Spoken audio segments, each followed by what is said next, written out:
ដើមផ្សេងរឿងរបស់យើងមកយើងបានឃើញថាក្រុមអ្នកដើរភ្លើងនឹងពួកគេបានប្រឈមមុខជាមួយបិសាចមួយទៅហើយយើងនឹងក៏បានឃើញថាបេសកក្រុមនឹងមានរបួសយ៉ាងទម្ងន់តែម្ដងដែលបិសាចពួកគេកំពុងតែប្រឈមមុខនឹងគឺជាបិសាចដើមឈើនៅពេលហ្នឹងបេសកក្រុមនឹងបានឲ្យចែសារីនឹងព្យាបាលមកកាន់គាត់ហើយនៅពេលហ្នឹងអញ្ចឹងបានតបថានាងនឹងមិនដាក់ធម្មពលធម្មតាទេដល់ពេលហ្នឹងដែរបិសាចដើមឈើនឹងមកវិផានទៅកាន់បេសកក្រុមនឹងទៀតហើយដោយសារតែគាត់ទប់អត់ឈ្នះហ្នឹងគាត់មកប្រាប់ទៅកាន់ដៃគូរបស់គាត់ថាហេតុអីបានជាគាត់នៅប្រើវេទមន្តភ្លើងទៅពេលហ្នឹងបានតទៅវិញថាក្រែងគាត់នឹងជាអ្នកឲ្យគាត់ប្រើតែអីហើយបេសកក្រុមនឹងមិនស្រែកជឿទៅកាន់អាប៉ែតហ្នឹងថាជាមនុស្សល្ងីអញ្ចឹងទៅហើយដល់ពេលហ្នឹងមកយូរបាននិយាយថាការងាររបស់នាងហ្នឹងបានធ្វើរួចហើយយើងក៏ដឹងថានាងហ្នឹងកំពុងគិតអីដែរហើយសេរឿងក៏កម្មផ្ទះរបស់ទូប្រុសយើងម្ដងហើយយើងហ្នឹងក៏បានឃើញថាយូលីសៀនិងទូប្រុសរបស់យើងកំពុងតែនិយាយគ្នាដែលចេះហ្នឹងប្រាប់ទៅកាន់ទូប្រុសរបស់យើងថាមានគេចង់ឲ្យនាងធ្វើជានាយកមន្ត្រីពិសោធន៍ស្រាវជ្រាវវេទមន្តខិននឹងបន្តទៅវិញថាតែម្នាក់ហ្នឹងជាណាគេហើយចាយូលីសៀនឹងបន្តទៅវិញថាគឺជាអ្នកដែលវាតម្លៃគ្រីស្តាល់វេទមន្តរបស់គាត់នឹងឯងនាងម្នាក់ហ្នឹងគឺជាអ្នកបម្រើការក្នុងតុលាការរាជវង្សហើយទូប្រុសរបស់យើងហ្នឹងមកសួរទៅកាន់អាចារ្យយូលីសៀថាតើនាងខ្លាចគេបោកបញ្ឆោតតែអីអាចារ្យហ្នឹងមករៀនសង្ហាចិត្តដែរអញ្ចឹងណាហើយទូប្រុសរបស់យើងមកនិយាយថាវាជាការផ្ដល់ជូនមួយយ៉ាងល្អដែរតែ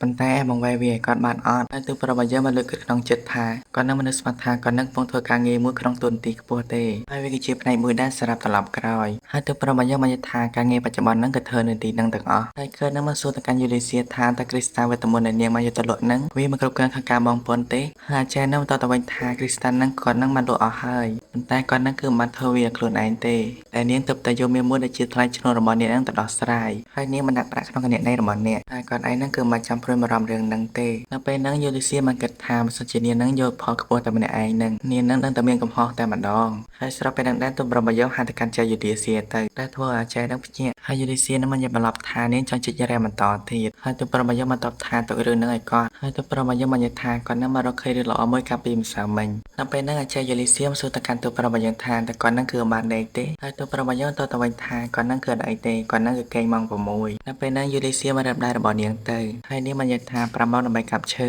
3ម៉ោងធ្វើដំណើរជាមួយពួកគេ4ម៉ោងដើម្បីដាក់វាជាមួយគ្នាហើយពេលហ្នឹងយូលីសៀក៏ចាប់ផ្ដើមភ័យទៅដែលអាចារ្យខ្លាចគេនិយាយថានាងជាអ្នកដាក់បន្ទុកឲ្យទូប្រុសរបស់យើងដោយសារការអាចារ្យស្មានចិត្តហ្នឹងទូប្រុសរបស់យើងបានសន្យាថាគាត់នឹងមកកើតការភាពមួយសម្រាប់គេងក៏เลยចង់ឲ្យយូលីសៀនឹងមកងើបមុខត្មងទៅការពិតតយើងបានឃើញថាអ្នកទាំងពីរហ្នឹងបានតែរកចំណុចមួយដែលទូប្រុសរបស់យើងបានប្រាប់ហើយយូលីសៀបានសួរថានឹងមិនជាចំណុចល្អហើយទូប្រុសរបស់យើងបានតបថានឹងហើយទោះបីវាជាដីភ្នំហើយវានឹងគួរតែមានរ៉ែនៅខាងក្រោមនេះប៉ុន្តែសងកុំឲ្យអាចារ្យនឹងជាជម្រៅ50ម៉ែត្រគាត់ទៅលើជម្រៅ50ម៉ែត្រភ្លាមអាចារ្យនឹងគៀងយកតែម្ដងនៅពេលហ្នឹងដែរទូប្រុសរបស់យើងបាននិយាយថាគាត់នឹងទៅជីកកន្លែងផ្សេងអាចារ្យយូលីសៀនឹងមកសួរថាតើគាត់នឹងមិននៅជីកជាមួយនាងទេហើយទូប្រុសរបស់យើងបានតបថាគាត់នឹងមានកម្រោគជីកនៅតំបន់ដែលគាត់នឹងមករកឃើញតែគាត់នឹងមកសង្ស័យថាវានឹងមានគ្រីស្តាល់ហើយទូប្រុសរបស់យើងបានលាអាចារ្យនឹងចាក់ចេញពីទីហ្នឹងទៅហើយរឿងក៏បានបង្ហាញថាអាចារ្យនឹងមករកឃើញរ៉ែមួយយ៉ាងធំហើយយើងក៏បានឃើញថាអាចារ្យនឹងគឺពិតជាស្មានចិត្តខ្លាំងមែនទែនហើយអាចារ្យយូលីសៀនឹងបាននិយាយថានេះនៅស្នើសុំខិតឲ្យធ្វើវាជាគ្រីស្តាល់វេទមន្តដែលឯកថ្លៃហើយបន្ទាប់មកនេះនឹងមានច្រើនដើម្បីឈានលើកូនដៃរបស់នាងហើយនៅពេលហ្នឹងដែរអាចារ្យបានឆ្លោះថាតើអូននឹងកំពុងគិតអី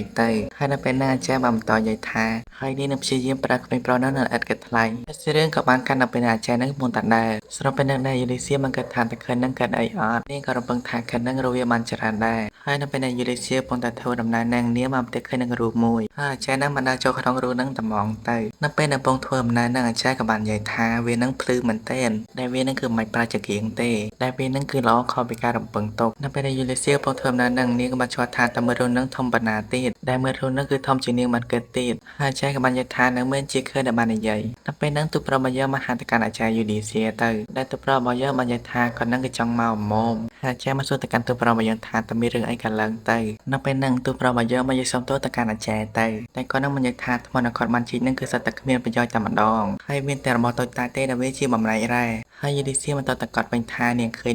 ញតែវានឹងជារឿងគួរអាម៉ាស់មែនទែនហើយនៅពេលហ្នឹងដែរទូប្រុសរបស់យើងបានចាក់ថ្មដែលគាត់បានជីកបានហ្នឹងចូលទៅក្នុងធុងសម្រាមទៅហើយស្របពេលហ្នឹងដែរយូលីសៀបានអើមើលថ្មហ្នឹងដូចគ្នាពេលហ្នឹងដែរទូប្រុសរបស់យើងបាននិយាយថាគាត់នឹងអាចរត់ថ្មហ្នឹងបានច្រើនដោយសារពួកគេទាំងអស់ហ្នឹងគឺមានតម្លៃទេតែវានឹងជាអាគីភិលក៏เลยចង់ឲ្យអាចារ្យមកអើមើលទៅកាន់ទូប្រុសរបស់យើងហើយនៅពេលហ្នឹងខិនមកសួរថាតើអាចារ្យហ្នឹងដឹងពីវាអត់ហើយយើងមកប្រមូលផលវិចារណានៅក្នុងភូមិរបស់គាត់ហ្នឹងត្រូវបានបោះចោល ក្រោយលើចាំភ្លាមយូលីសៀនឹងគៀងយកតែម្ដងហើយចេះនឹងមកគិតថាតើអ្វីដែលនាងដើរនឹងវាជារ៉ែមួយដ៏មានតម្លៃហើយដែលសំខាន់ហ្នឹងគឺវាថ្លៃជាងមាសទៀតហើយចេះនឹងមកអង្គុយស្ងើចិត្តទទួលប្រើរបស់យើងទៅដែលចេះនឹងគឺពិបាកទទួលយកខ្លាំងមែនទែនតែវានឹងគឺជារ៉ែមួយដែលល្អបំផុតទូទាំងពិភពលោកស្របពេលនឹងដែរទូប្រើរបស់យើងមហាតកានច័យយូលីសៀទៅក៏បានបង្ហាញរបស់មួយតកានច័យដូចគ្នាដែលរបស់ហ្នឹងគឺជាអូលីឆាឡាមចាបាននិយាយថាមានរេទីមួយដែលគេបាននិយាយថាវាជាដីរបស់ព្រះហើយនាងនឹងក៏មិនជឿថាលើព្រំនេះមានអ្វីដែរហើយទូប្រើរបស់យើងមកតតកានច័យវិញថាជាទូទៅនឹងគឺអាចធ្វើវាបានគ្រប់ទីកន្លែងហើយអាចារ្យមកសួរថាតើវាជាការពិតអត់ហើយទូប្រើរបស់យើងបន្តថាយើងអាចរកឃើញវាក្រោយពីការជីកដី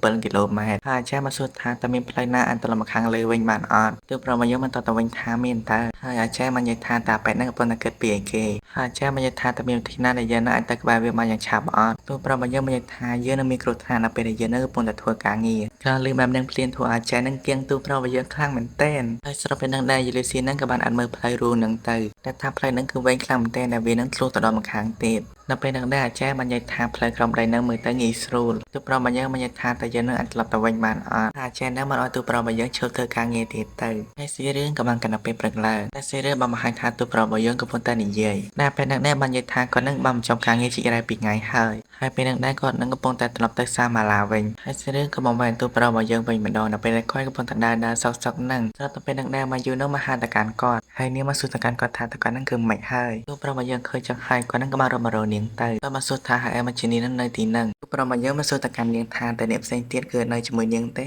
ហើយមកយូរនឹងមកតតគាត់វិញថានាងគឺមិននៅក្រុមនឹងទៀតទេដោយសារតែវានឹងគឺមានរឿងខ្លាំងក្នុងក្រុមពេលរឿងនឹងក៏បានមកវែពេលវេលាថយក្រោយបន្តិចតែសេរីរឿងនឹងគឺកំពុងតែបង្ហាញនៅក្នុងហាងមួយនៅពេលនឹងដែរម្ចាស់ហាងមកស្រែកថាឲ្យមករកម្នាក់នឹងឈប់ពេលគេបើកទ្វារមកគឺជាប៉ែសឹកក្រហមនឹងឯងតែតាប៉ែនឹងញ៉ាំមិនឲ្យប្រាក់ចឹងណាហើយម្ចាស់ហាងនឹងក៏បានតាមទានលុយគាត់ទៅប៉ុន្តែប៉ែនឹងគឺដើរធ្វើបង្ងើយតែម្ដងតែគាត់នឹងគឺមិនបានឲ្យប្រាក់គេទេហើយនៅពេលដែលគាត់កំពុងដើរសឹកនឹងមកយូរក៏បានមកដល់ហើយប្រូសខុននឹងបន្តទៅវិញថាតើសាច់ពួកយើងនៅសល់ទៀតអត់ហើយមកយូរនឹងបន្តទៅវិញថាសារតែលោកមេដឹកនាំឯងនឹងគឺញ៉ាំអស់ហើយដល់ពេលនឹងដែរប្រូសខុនមកយូរដែរនឹងភ្ជង់ទៅកាន់មកយូរទៅគាត់នឹងមកយកទៅកាន់មកយូរថានាងទៅរកឃើញមកដើម្បីឲ្យគាត់នឹងគឺចំណិនម្ហូបសម្រាប់ពួកយើងហើយមកយូរបាននិយាយថាច្បាស់ណាស់រៀននឹងនឹងធ្វើវានាងនឹងមកប្រើល្បឿនយ៉ាងលឿនជាមីការភ្ជង់ដែររបស់ប៉ែសក្រហមនឹងទៅហើយនាងបាននិយាយថាទោះជាយ៉ាងណាក៏ដោយនាងត្រូវតែខ្ចីគ្រីស្តាល់ហើយមកយូរមិនធ្វើដំណើរចែកចេញពីទីនឹងទៅនៅពេលដែលនាងកំពុងធ្វើដំណើរនឹងហើយដល់ពេលហ្នឹងយើងបានឃើញថាមានទាហាននឹងកំពុងយានអាបាតដូចគ្នាដល់ពេលហ្នឹងមកយូរបាននិយាយថានាងស្មានថាគាត់នឹងត្រូវបានចាប់ខ្លួនបន្ទាប់ពីមានភាពច្បោះច្បល់បែបនេះឥឡូវចាវ៉ៃត្រូវបានបញ្ចប់យ៉ាងពិតប្រាកដហើយនាងបងប្រាក់ពន្ធនាគារឯអ្នកបើសិនជានាងនឹងខ្លាចជាមេដឹកនាំ